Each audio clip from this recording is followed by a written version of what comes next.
iPhone 13 Pro. I've had this for about a year now, and I use this primarily focused on video and camera quality, and I just use it for normal social media consumption too, basically, right? But what we're going to do today is we're going to take this phone on a battery test, and we're going to see how it stands up after a year of full use. And then we're going to see at the end of the day if I can get a full battery life without having to plug it back in at all anywhere. The battery health is at 91%.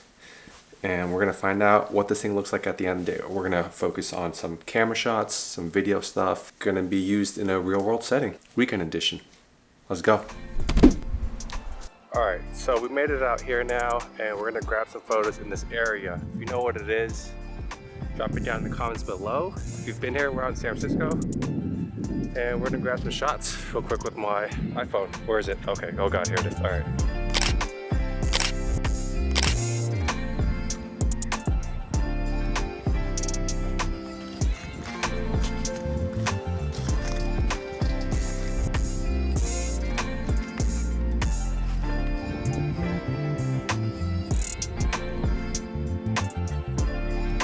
What's the build quality been like on this phone for the past year?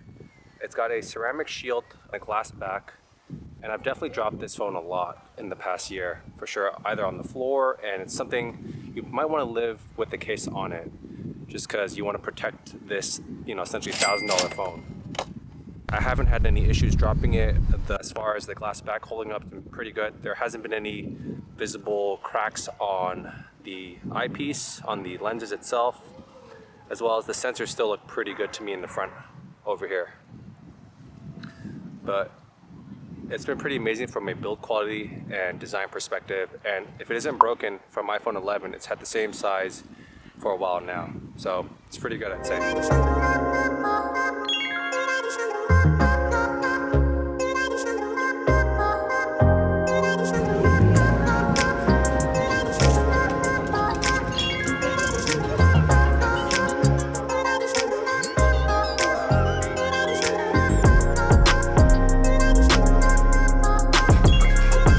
Unplugged the phone at 9 a.m. and midday check-in right now. Stopped at Amano for lunch. It's a restaurant week here in San Francisco.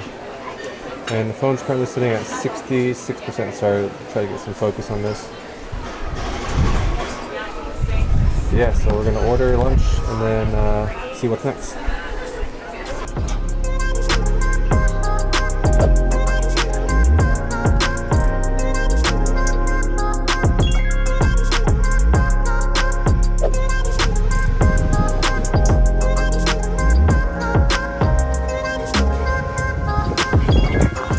It's 3:15 right now, and my phone battery's at 41%. With that being said, I did unplug the phone at 9 a.m. this morning roughly, and so it's dropped about almost 60% with, I would say, a more heavy usage than normal day. These clothes are really bothering me, so I'm gonna go get changed real quick. All right, this phone has a 12 megapixel camera with the A15 Bionic. It's pretty beefy still, I'd say, for the amount of usage I went through. And I shoot a good majority of my YouTube videos on this phone before getting the camera that you're watching right now, which is the Sony ZV-E10. There's a lot of features with this camera set. You got like the cinematic mode, which was first introduced from Apple, but I don't use that too much. It's kind of a gimmick because there is some weird masking around it, but I'll show you some examples here. And then you have like the slow-mo mode, which I also rarely use, but I actually use this. I used it very seldomly. I don't do much action stuff, I'd say. I'm more of a homebody. And I only use it primarily the main photo and video app on here. I've tried portrait mode, but that's, again, just more for fun. I don't use it too much. A lot of my photos are actually taken primarily through Instagram or Snapchat directly without even using the main camera app. The biggest things I use on this are the video features directly from the stock camera app. I think it's pretty good. Especially with the 4K resolution, it's really nice. It does eat up a lot of my memory space though, so I only have a 256 gigabyte phone. I wish I went bigger, but for the trade-in from my iPhone 10 to this, it was basically a free device, and I didn't want to pay more essentially. And So Asian, ultimately, a lot of the times is I just use Google Photos, drop it in there, and then just delete the storage right off of my device. So if you do plan on using this as a primary camera, definitely get a bigger memory storage for yourself. But besides that, I think the video and camera capabilities is still top notch on this device. I know the new iPhone 14 has more megapixels from my understanding, 48 megapixels versus this one. So that's one of the biggest features behind it to maybe upgrade if you don't have it. But in 2022, I'd still say this is a pretty good device, and I'm at 39%. I normally don't use my phone this much, so hopefully it'll last for the rest of the day. I'm really concerned that this might not make it through to the end of the night by 12 a.m. So we'll see.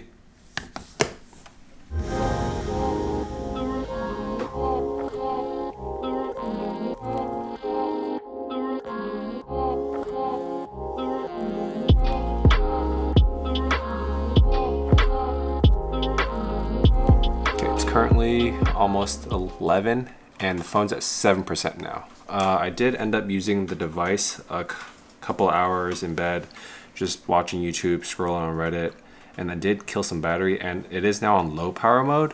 So if I were to end up like using this for more videos or photos throughout the day, or just being on programs that required more battery intensive like gaming and whatnot, this thing would have definitely died before being able to plug it in and last this long at 11 o'clock at night. It works if you're kind of cautious about your battery consumption, at least in the end. The next day. Thanks again for checking out the video. Hit the thumbs up down below, as well as hit the subscribe button down below if you want more of this kind of content. Going back to the general question of whether this iPhone is still amazing, the iPhone 13 Pro in 2022, I think it is. I don't see myself upgrading this device anytime soon, honestly. It's got a great battery life, despite me utilizing it more today with the camera and video capabilities. On a normal daily use, day to day, it definitely would last throughout the night and me not having to worry about it, having to plug it in the middle of the day. But if you do plan on using this as like a primary shooter for doing like video and photos professionally, you definitely want to bring a charging block with you at all times, or have abilities to be able to charge when you can. I would not suggest picking this up brand new, but if you could get it refurbished, that might be a better deal, because the iPhone 14 Pro is essentially the same device but with a bigger spec camera as well as the dynamic island. So that's something to consider as well, because it's the same price, but refurbished it might be a little bit cheaper. Now, I don't see myself upgrading this device anytime soon, as I just got the latest iOS 16. Link is up here over if you want to check out that video. But with all that being said, I'll catch you guys in the next one. Peace.